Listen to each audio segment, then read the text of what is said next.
하나님 말씀 여호수아서 20장 말씀을 보겠습니다. 여호수아서 20장은 1절로 9절까지밖에 없는 짤막한 장입니다. 여호수아서 20장 1절로 9절 말씀까지 한 목소리로 같이 읽습니다. 여호와께서 여호수아에게 말씀하여 이르시되 이스라엘 자손에게 말하여 이르기를 내가 모세를 통하여 너희에게 말한 도피성들을 너희를 위해 정하여 부지 중에 실수로 사람을 죽인 자를 그리로 도망하게 하라. 이는 너희를 위해 피의 보복자를 피할 곳이니라. 이 성읍들 중에 하나에 도피하는 자는 그 성읍에 들어가는 문 어귀에 서서 그 성읍의 장로들의 귀에 자기의 사건을 말할 것이요 그들은 그를 성읍에 받아들여 한 곳을 주어 자기들 중에 거주하게 하고 피의 보복자가 그의 뒤를 따라온다 할지라도 그들은 그 살인자를 그의 손에 내주지 말지니 이는 본래 미워함이 없이 부지 중에 그의 이웃을 죽였습니다. 그 살인자는 회중 앞에 서서 재판을 받기까지 또는 그 당시 대제사장이 죽기까지 그 성읍에 거주하다가 그 후에 그 살인자는 그 성읍 곧 자기가 도망하여 나온 자기 성읍 자기 집으로 돌아갈지니라 하라 하시니라. 이에 그들이 납달리의 산지 갈릴리 게데스와 에브라임 산지의 세겜과 유다 산지의 기럇 아르바 곧 헤르본과 여리고 동쪽 요단 저쪽 루벤 지파 중에서 평지 광야의 베셀과 갓 지파 중에서 길르앗 라목과 므낫세 지파 중에서 바산 골란을 구별하였으니 이는 곧 이스라엘 모든 자손과 그들 중에 거류하는 거류민을 위하여 선정된 성읍들로서 누구든지 부지 중에 살인한 자가 그리로 도망하여 그가 회중 앞에 설 때까지 피의 보복자의 손에 죽지 아니하게 하기 위함이라. 아멘. 우리는 지금 여호수아서 말씀을 보고 있습니다. 물론 주일날 그 순서대로 전체를 다 보고 있지는 않지만 새벽에 1장부터 차례차례 보고 있는 가운데 지난주에 보았던 말씀 가운데 오늘 20장 말씀을 함께 나누고자 합니다.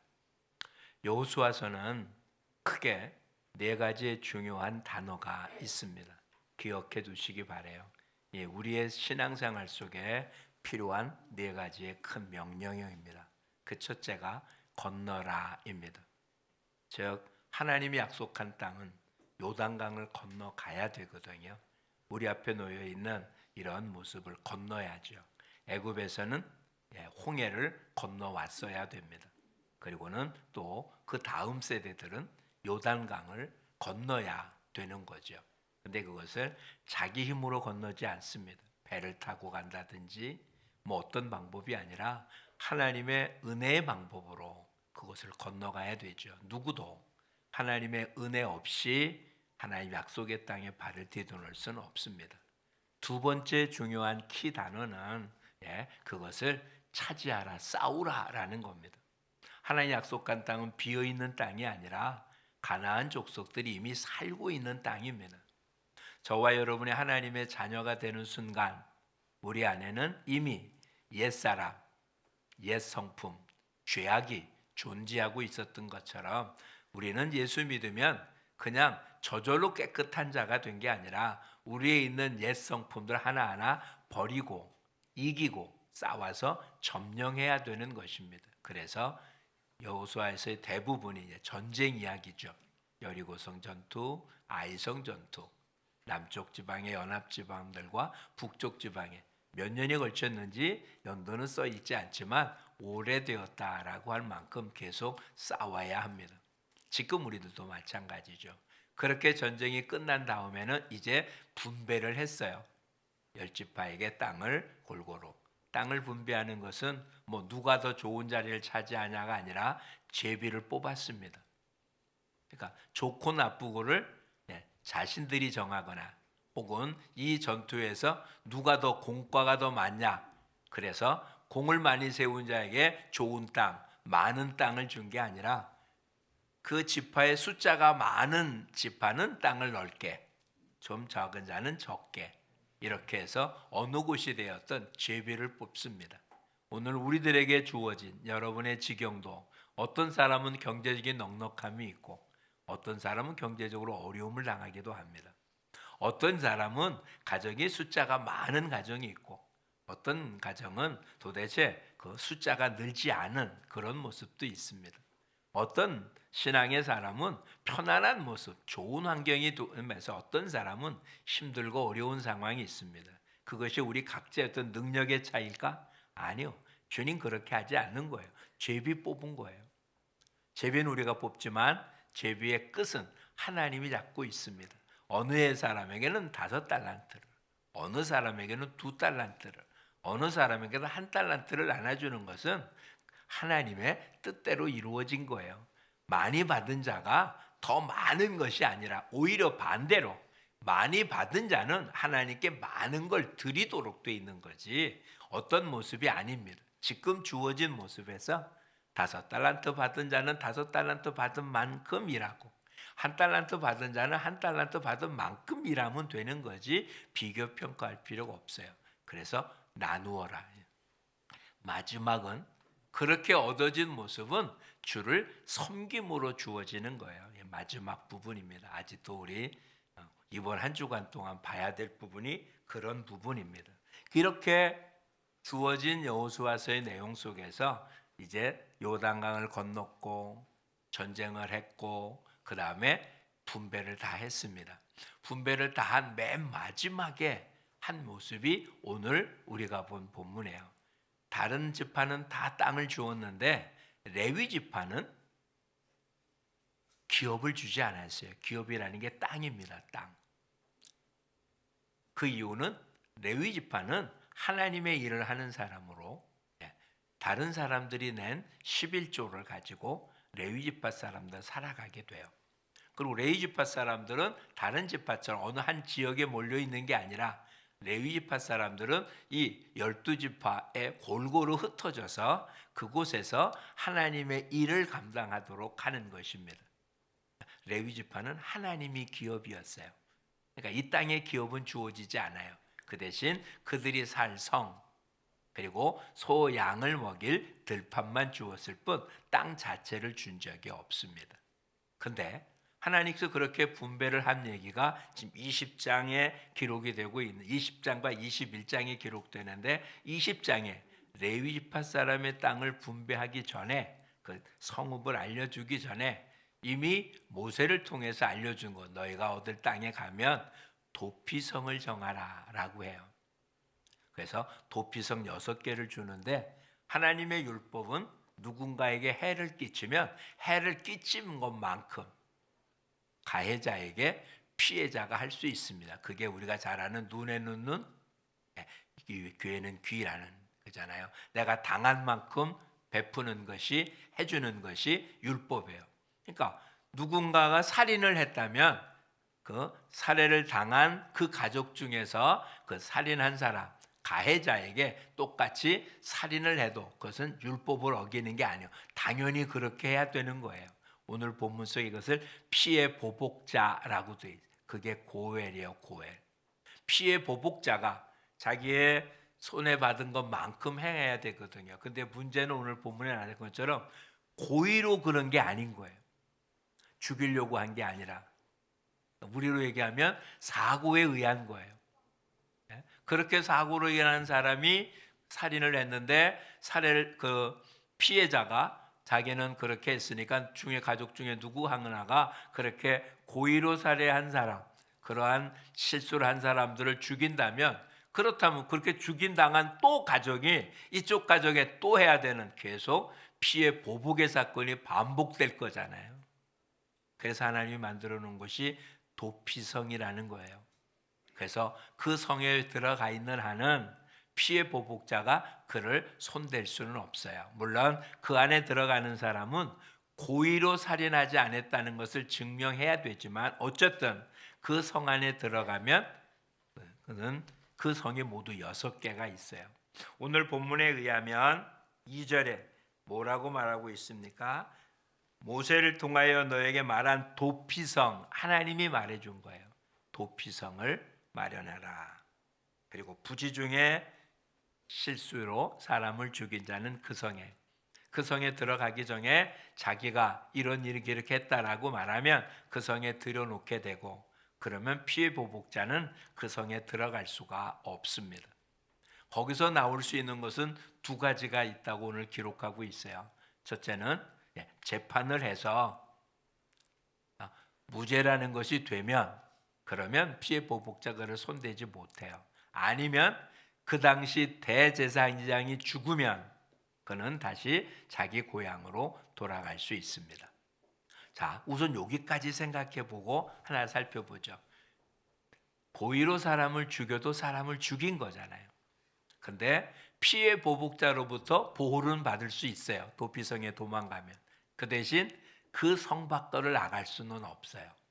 자기 집은 떠나야 되고 자기 고향은 떠나야 돼서 거기서 머물러 있어야 돼요. 그러니까 실수로 사람을 죽여서 그 죄값은, 살인한 값에 대한 것은 묻지 않아도 고통은 당해야 되죠. 가족을 떠나야 되고. 그게 죄 지은 사람이 갖고 있는 모습일 거예요. 그런데 언제 나갈 수 있다고요? 대제사장이 죽으면 그는 집으로 돌아갈 수 있어요. 만약에 자기가 죽기 전에 대제사장이 죽지 않는다면 그는 죽을 때까지 그 도피성에서 못 나오겠죠. 도대체 왜 그런 법을 세웠을까? 이거는 상징적인 의미예요. 우리의 대제사장은 예수 그리스도거든요. 예수 그리스도가 죽음으로 우리의 죄값이 용서받은 거예요. 그러니 예수 그리스도 안에 있는 자는 예수 그리스도가 죽음으로 더 이상 죄를 묻지 않으니까 자기 집으로 돌아가도 된 거죠. 이걸 상징적으로 보여주는 모습이 구약의 표현인 거예요. 그러니까 이 도피성은 우리에게는 예수님이라는 게 분명하잖아요. 그런데 지금 이 도피성은 흩어진 12지파의 중간중간쯤에 존재해요. 그래서 가나안 땅의 세계, 요단강 동편에 땅을 얻었던 두 지파 반, 그 가운데 멀리 떨어졌으니까 그곳에 셋. 제일 처음에는 도피성 6개를 두었어요. 그래서 너무 멀지 않은 거리에 도피성이 있어서 거기까지 가기 전에 피해 보복자 위해서 피해를 입지 않도록 도피성이 중간중간쯤에 놓여서 그 이스라엘 사람은 누구나 자기가 피할 수 있는 자리가 마련된 거예요. 그래서 이 땅에 도피성인 교회는 산속에 있거나 그런 게 아니라 삶의 자리에 존재하는 이유가 거기 있어요. 처음서부터 교회는 수도원이라고 아주 깊숙한 곳에 수도하는 사람들을 제외하고는, 교회는 사람들이 사는 속에 있는 이유가 사람들이 피할 수 있는, 세상으로부터 피하는 게 아니라 죄로부터 피할 수 있는 공간을 마련하기 위해 그런 거예요. 그런데 그 도피성이 모두 6개입니다. 한번 그 성 하나하나를 한번 살펴볼까요? 7절부터 보죠. 납달리 산지 갈릴리 게데스라는 곳에 줄을 쳐보세요. 그 다음 에브라임 산지의 세겜, 유다 산지의 기럇 아르바 곧 헤르본. 이게 지금 갈릴리 땅에 있었던 세 도피성이에요. 그 다음에 8절에는 요단강 동쪽, 그러니까 두 지파 반이 있었던 곳에 있습니다. 루벤 지파 중에는 베셀, 갓 지파 중에서는 길리앗 라못, 므낫세 지파 중에는 바산 골란. 바산은 지역이고요. 이름은 골란이에요. 길르앗에 있는 라못이라는 곳, 그 다음에 베셀. 모두 6개의 성읍이 도피성으로 정해져 있습니다. 근데 이스라엘 사람들의 이름은 단순히 부르기 위한 호칭만이 아니에요.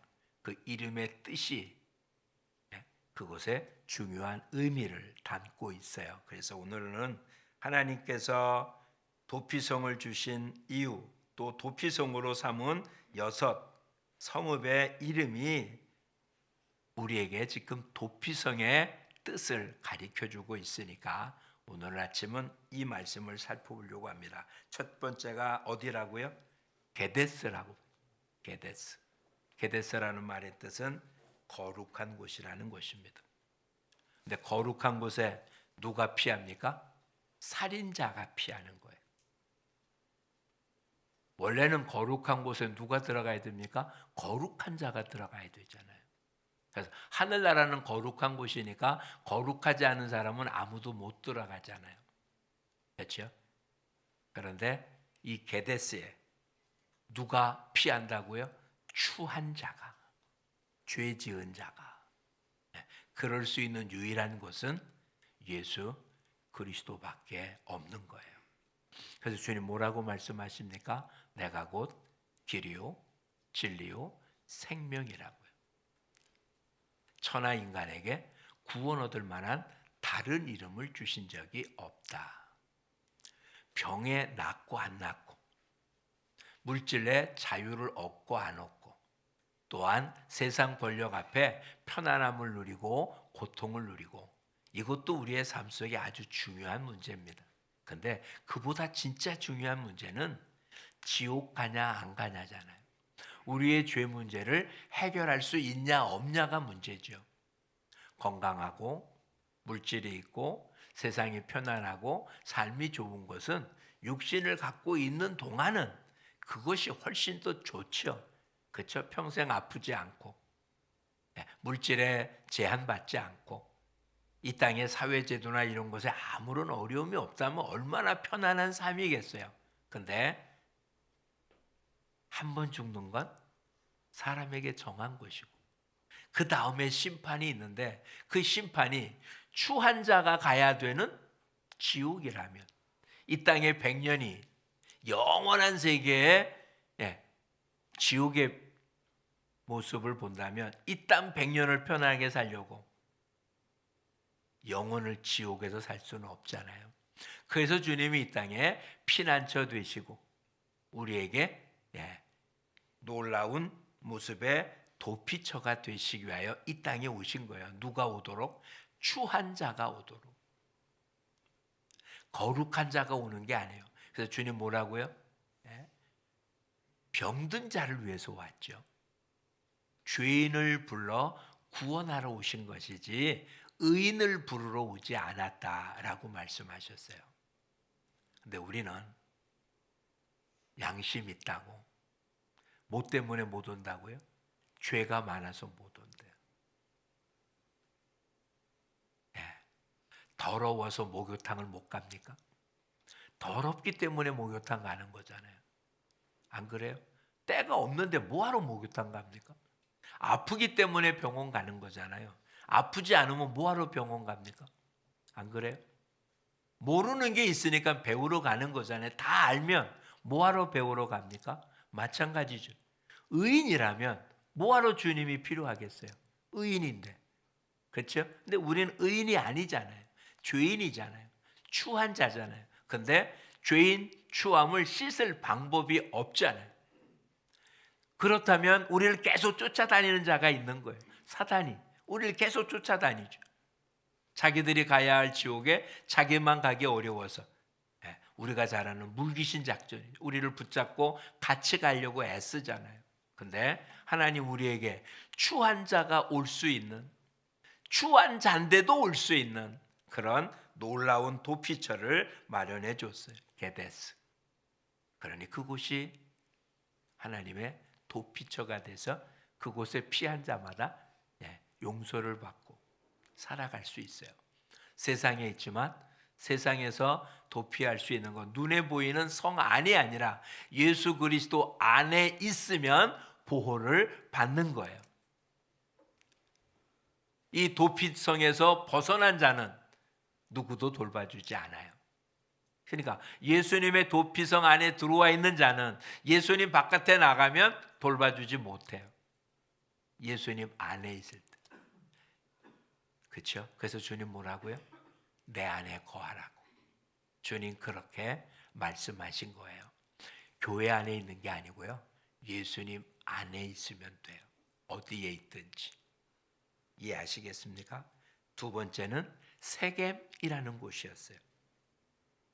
세겜이라는 말의 뜻은 여러 가지가 존재할 수 있는데 쉬운 표현으로 한다면 짐진 자를 쉬게 하는 곳이에요. 그러니 이 피난처, 지친 자의 도피처가 되는 거예요. 수고하고 무거운 짐진 자들아 다 내게로 오라. 내가 너희를 쉬게 하리라고 주님 말씀해 주셨습니다. 지친 자들을 향하여 주님 말씀해 주십니다. 목마른 자들아 와라. 와서 사 먹되 돈 없이 값 없이 살아. 주님이 주시는 물은 어떻다고요? 영원히 목마르지 않는데요. 수가성 여인에게 말하기를 너는 먹어도 또 목말라서 매일 물을 길러 오지만 내가 주는 물은 속에서 솟아나는 생수. 그래서 영원히 목마르지 않을 거라고요. 주님을 통해서 우리의 삶, 지쳤고 피곤한 자들에게 허락되어진 예수 그리스도라고 하는 도피처에서, 피난처에서 정말 평안함을 누리는 우리 모두가 될 수 있기를 축복합니다. 우리 주위에 얼마나 많은 사람이 피곤해합니까? 얼마나 힘들어합니까? 죄 문제로 인하여 무고하고 힘들어합니다. 이 땅의 가장들이 얼마나 힘들어합니까? 이 땅의 젊은이들이 얼마나 어려워하고 있습니까? 그렇죠? 무엇으로 그 문제를 해결할까요? 돈 있으면? 이 사회가 지금 사회가 안정돼서 본인들이 원하는 사람이 정권을 찾으면 안정될까요? 그러길 바랄 뿐이잖아요. 실상 그렇게 되지 못하잖아요. 오히려 잘못 구하고 있는 것 아니에요? 우리한테 진정한 쉼을 줄 수 있는 분은 예수 그리스도 한 분밖에 없습니다. 그러니 이 놀라운 도피처를 주신 하나님 아버지께 감사를 드려야 할 것입니다. 세 번째 장소는 헤브론이었어요. 헤브론. 헤브론은 친교라는 뜻입니다. 나그네. 친구가 없어요. 본향도 없잖아요. 그렇죠? 그런 이들이 쉴 수 있는 터전. 그것이 도피처입니다. 방탕하고 방황하는 우리의 영혼이 나그네가 되었잖아요. 복음성가에도 있죠. 우리는 나그네. 인생 자체가 나그네 길이잖아요. 근데 그런 나그네인 우리들이 참다운 쉼을 얻을 수 있고 하나님과 사귐을 나눌 수 있는, 요한 1서에 의하면 이 글을 쓰는 이유가 우리가 사귐이 있게 하려고 라고 표현하고 있어요. 하나님과 사귐이 있고 예수 그리스도와 사귐이 있고 공동체라는 개념이 그런 얘기. 그냥 단순히 예배 드리고 마는 예배처가 아니고요. 사귐이 있는 거예요. 단순히 예배 드리는 것이 교회가 아니라 성도들이 함께 사랑을 나누고 슬픔을 나누고 아픔을 나누고 기쁨을 나누고 서로 한 몸이 되어서 사귐이 있어야 돼요. 그러지 않으면 아니 되는 거죠. 왜 우린 가정이라고 합니까? 이 정자가 정원이라고 할 때 쓰는 모습이잖아요. 집에서 그냥 같이 먹고 자고 그러면 가정이라고 말하고 있지 않아요. 그 안에 교류가 있어요. 그렇죠? 교회도 마찬가지인 거예요. 우리 모두 그냥 예배 드리는 자, 구경꾼이 아니고요. 한 몸이 되어서 함께 서로 사귐을 나누는, 그것이 이 땅에서의 모습은 목적이 있어요. 그렇죠?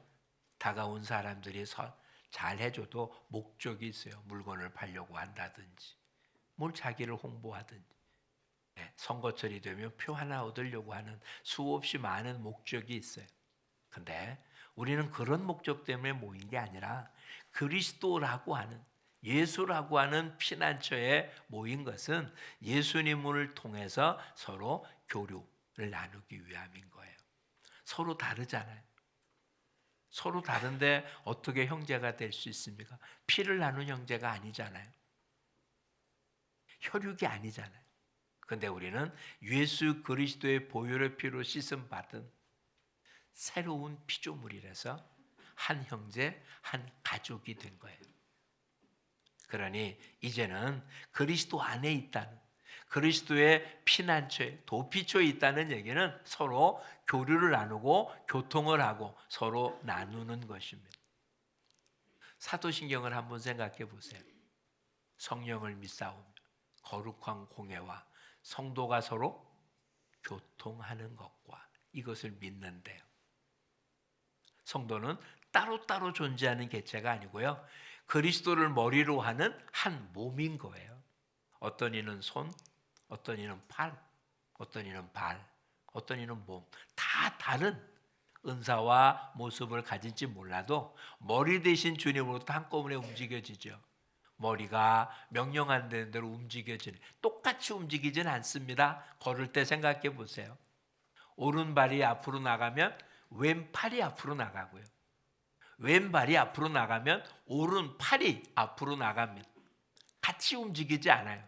그런데 문제는 따로 움직이는 것 같은데 몸은 한 곳을 향하여 가잖아요. 그렇죠? 똑같이 움직이지 않아요. 다르게 움직여요. 근데 개체로 보면 다르게 움직이는데 전체를 보면 몸이 가는 대로 가는 거잖아요. 그게 교회인 거예요. 따로따로 움직이는 것 같은데 전체가 같이 움직여야 돼요. 만약에 그렇게 움직여지지 않는다면 몸에 붙어있는 아니거나 불구이죠. 지체장애를 앓거나 신경계통에 장애가 있어서 자기가 생각하는 대로 움직여지지 않는 거죠. 몸은 한 몸이지만 함께 움직여지지 않아요. 그렇죠? 머리가 명령을 내리는데 손이 가라는데 제대로 안 가요. 우리 모습 어떨까요? 장애가 있습니까? 영적인 장애가 있습니까? 그러지 않으면 이제는 교주를 나누는 거예요. 서로 교류하며 교통하며 함께 나누어야 돼요. 그러지 않으면 성장되지 않습니다. 포도나무에 열매를 맺으려면 어떻게 해야 된다고요? 가지가 나무에 붙어 있어야 돼요. 우린 다 예수님께 붙어 있어야만 열매를 맺어요. 생명만 유지하는 것이 아니라 열매를 맺어야 되잖아요. 이것은 헤브로 서로 교제를 나눌 때 이루어져요. 하나님 우리를 강하게 만들지 않았어요. 그래서 돕는 배필이 필요하게 만드셨거든요. 돕는 배필은 부부만이 아니에요. 친구가 없이 이 땅을 살 방법은 없습니다. 그렇죠? 누군가의 도움이 없이 인생을 살 수 있는 방법은 없어요. 안 그래요? 내가 필요한 모든 것을 내가 다 만들지 않잖아요. 누군가가 만든 걸 사용하는 것이고 누군가의 도움을 얻지 않고는 못 사는 거잖아요. 그러니 내가 하는 일도 누군가를 돕는 일이고 이게 하나님이 이 땅을 만든 방식이에요. 그러니까 서로에게 돕는 배필이 되어지는 이것이 우리에게는 교제인 거예요. 그러니 이제는 힘들고 어렵습니까? 도피성으로 오세요. 교제 나누는 곳으로 오십시오. 나누십시오. 그 가운데 주님이 우리에게 힘을 줄 것입니다. 그것이 베셀이라는 곳에 베셀이라는 뜻은 강한 성이라는 뜻입니다. 우리는 무력한 자잖아요. 근데 이 베셀에 오면 강해집니다. 나는 약하지만 나를 지키시는 분은 강하거든요. 그렇죠? 한번 이렇게 살펴보십시오. 옛날, 요즘도 그럴지 모르지만 남자 학교는 대부분 반별로 축구 시합을 하거나 학년별로 축구 시합을 합니다.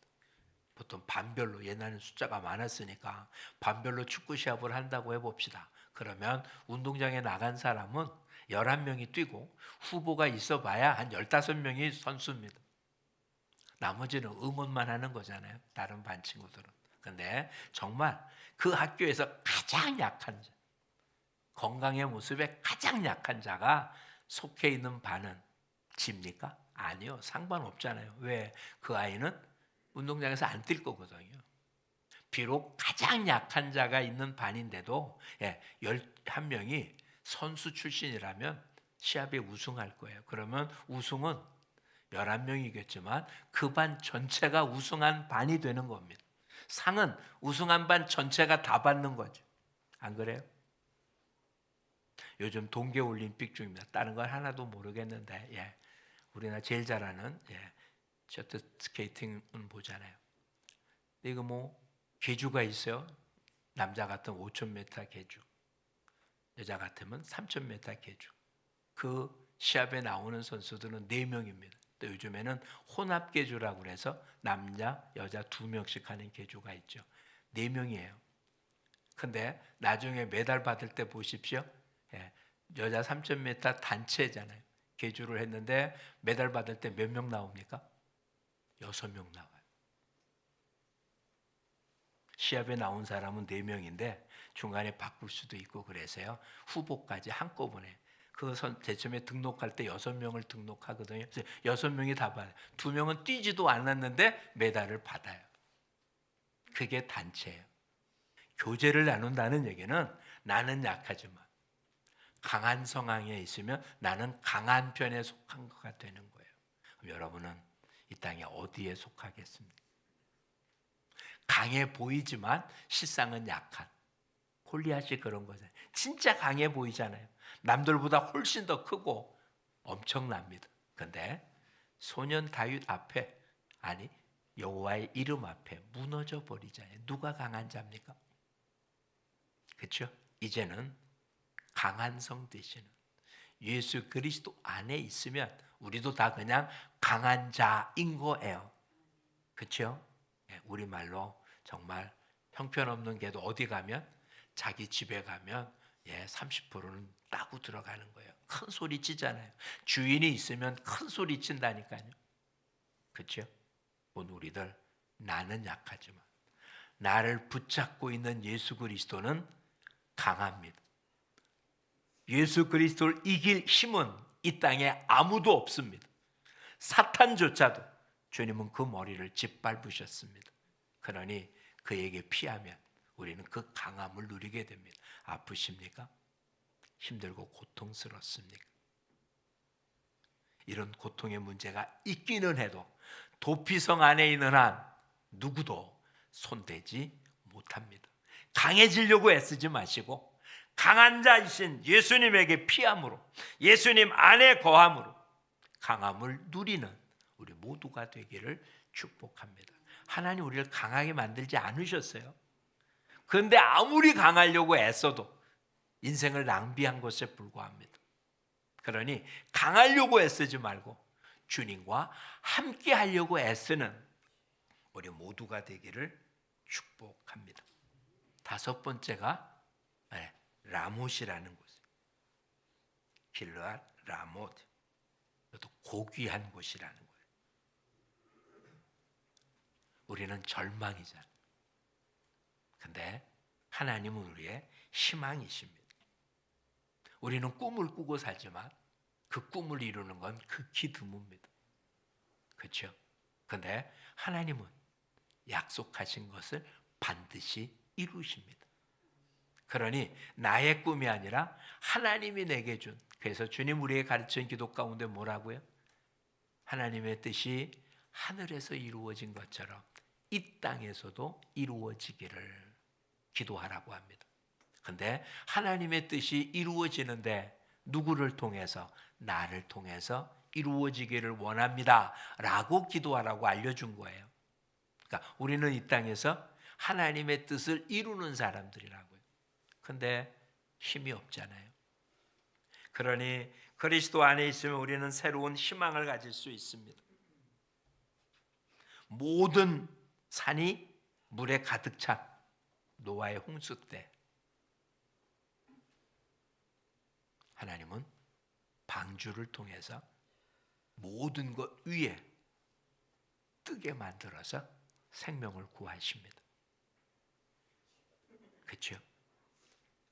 우리가 생각할 수 있는 것은 산 꼭대기가 다잖아요. 근데 하나님은 그 위에 우리에게 생명을 보존할 수 있는 방법을 마련해 놓으셨습니다. 노아의 방주처럼. 예수님은 이 시대 우리의 방주이십니다. 그래서 우리에게 희망을 주고 소망을 줍니다. 그러니 이제는 주님 안에서 살아가는 마지막 6번째는 골란이라는 곳이에요. 바산 골란. 성경에 있다 보면 바산의 암소라고 표현되는데 아주 넓은 평원입니다.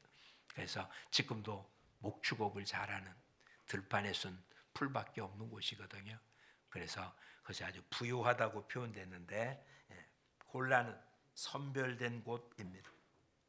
이 세상을 살 때 우리는 종종 시험을 받습니다. 그렇게 시험당하고 고통당하는 우리들, 주님께서 우리를 구별해서 하나님의 사람으로 삼아주시고 우리에게 이 시험을 이길 수 있도록 우리에게 힘을 주십니다. 내게 능력 주시는 자 안에서 모든 것을 할 수 있도록. 그렇죠?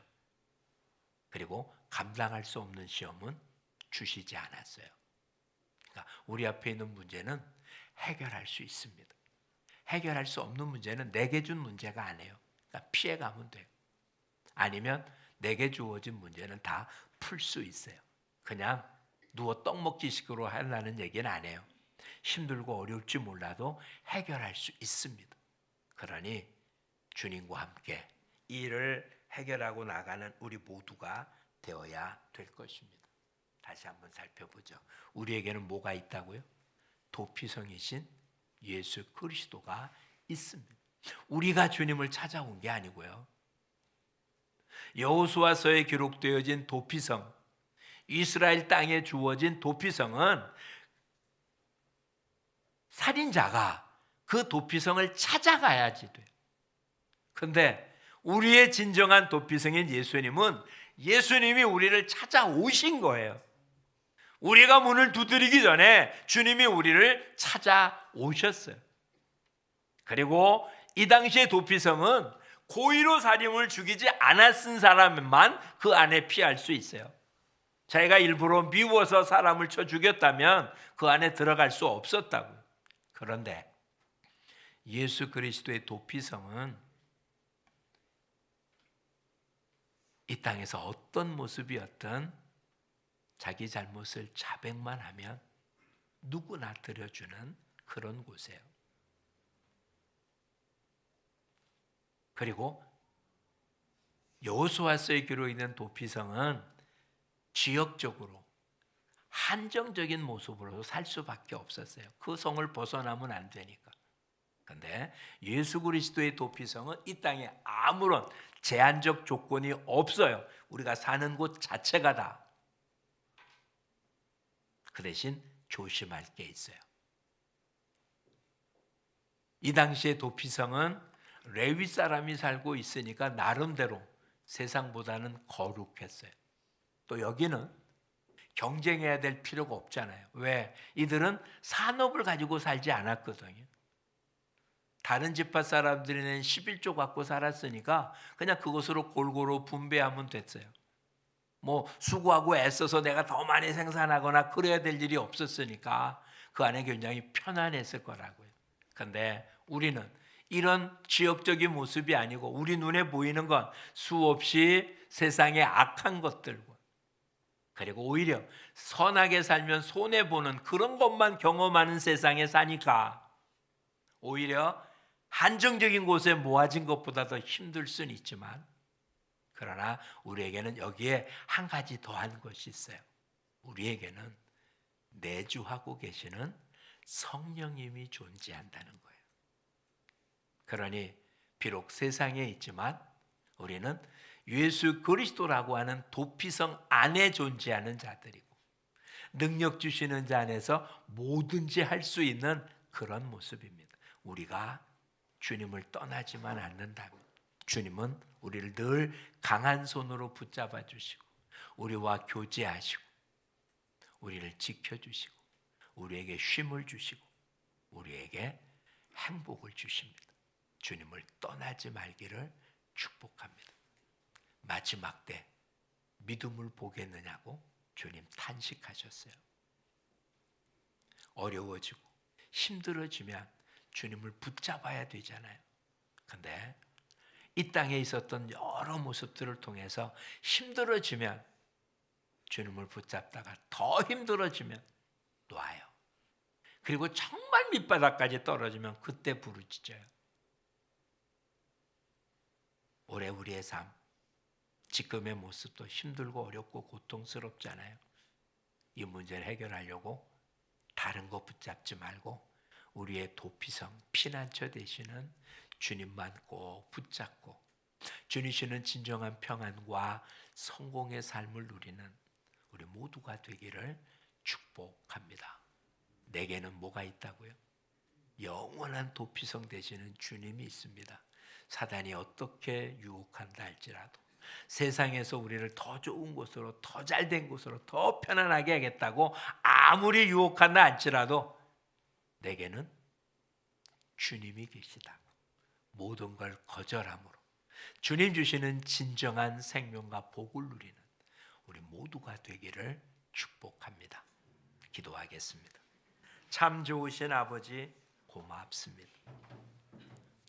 영원한 형벌을 받을 수밖에 없는 우리들인데 주님이 이 땅에 우리의 메시아로 오셔서 대제사장이 되어서 우리 죄를 위하여 소나 염소나 양이 아닌 자기 몸을 우리의 속죄 제물로 드림으로 우리를 구원해 주신 주님, 우리의 영원한 피난처 되시고 우리의 영원한 도피처가 되시는 주님, 우리가 주님을 찾아온 것이 아니라 주님이 우리를 찾아오셔서 우리를 품에 품어주신 주님, 이제 그 주님의 품 안에서 이 땅에서만이 아닌 영원한 삶을 누릴 수 있도록 믿음 가운데 거하며 우리의 가족, 우리의 이웃들, 지금도 수고하고 무거운 짐을 지며 고통스럽게 쾌락을 즐기다 영원히 지옥 가야 될 우리의 이웃들을 바라보며 그들 또한 이 피난처 안에, 이 도피처 안에 데리고 오는 복된 삶을 살 수 있도록 우리 모두와 함께 해 주시옵소서. 이 놀라운 기쁨을 우리 온 가족들이 함께 누릴 수 있도록, 온 인친척들이 함께 누릴 수 있도록, 이 땅의 모든 사람들이 함께 누릴 수 있도록 저희들을 사용하여 주셔서 하나님의 나라를 건설하게 하고 하나님의 뜻을 이루게 저희들을 사용해 주시옵소서. 예수님 이름으로 기도합니다. 아멘.